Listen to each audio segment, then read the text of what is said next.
झालेले आहेत. आपल्या सोबत आहेत गुंतवणूक सल्लागार निखिल नाईक. पुढचा मुद्दा आपण 8वा मुद्दा कोणता आहे ते पाहूया.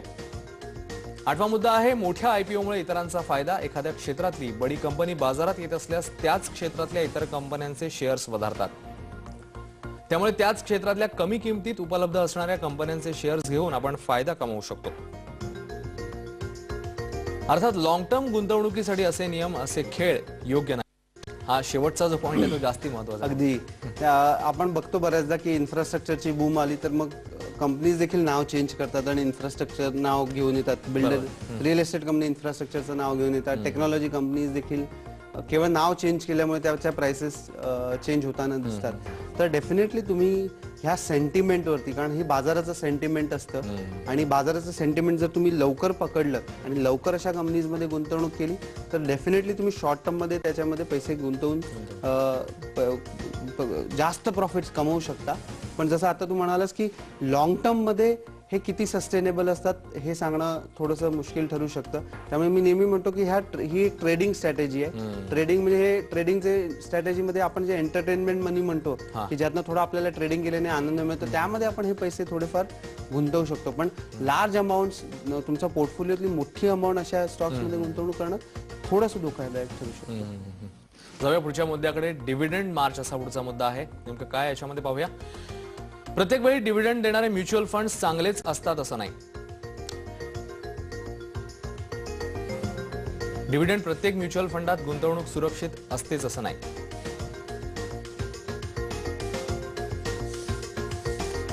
जर अश्विन आपण बघितलं ना, आमच्याकडे बऱ्याचदा गुंतवणूकदार येतात आणि सांगतात आम्हाला हा फंड द्या आणि ह्यामध्ये 15% 20% डिव्हिडंड आहे. आणि एक लक्षात घेतलं पाहिजे की म्युच्युअल फंड मधला जो डिव्हिडंड येतो, समजा एखादा, आपण एक उदाहरण घेऊया की एखादा फंड आहे आणि त्याची एनएव्ही 20 रुपये आहे.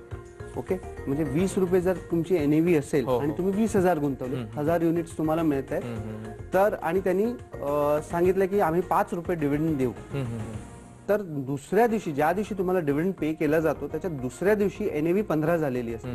म्हणजे तुमचं 20,000चा तुम्हाला 20,000वरती 5,000 तुम्हाला डिव्हिडंड येतो.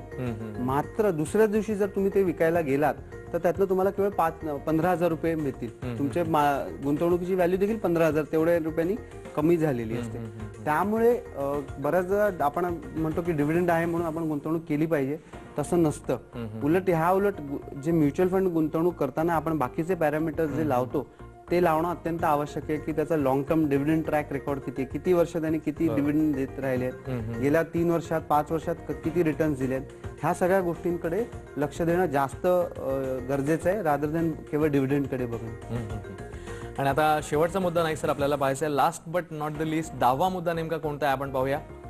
मूर्ती लहान कीर्ती महान. फायदा फक्त मोठ्या कंपन्यांच्या शेअर्स मधून मिळतो हा गुंतवणूकदारांचा गैरसमज असतो. सध्याच्या काळात उत्तम चलतीतल्या व्यवसायात असणाऱ्या कंपन्यांना चांगला फायदा होऊ शकतो आणि त्याचमुळे छोट्या कंपन्यांमध्ये ही गुंतवणूक अनेकदा मोठा फायदा देऊन जाते.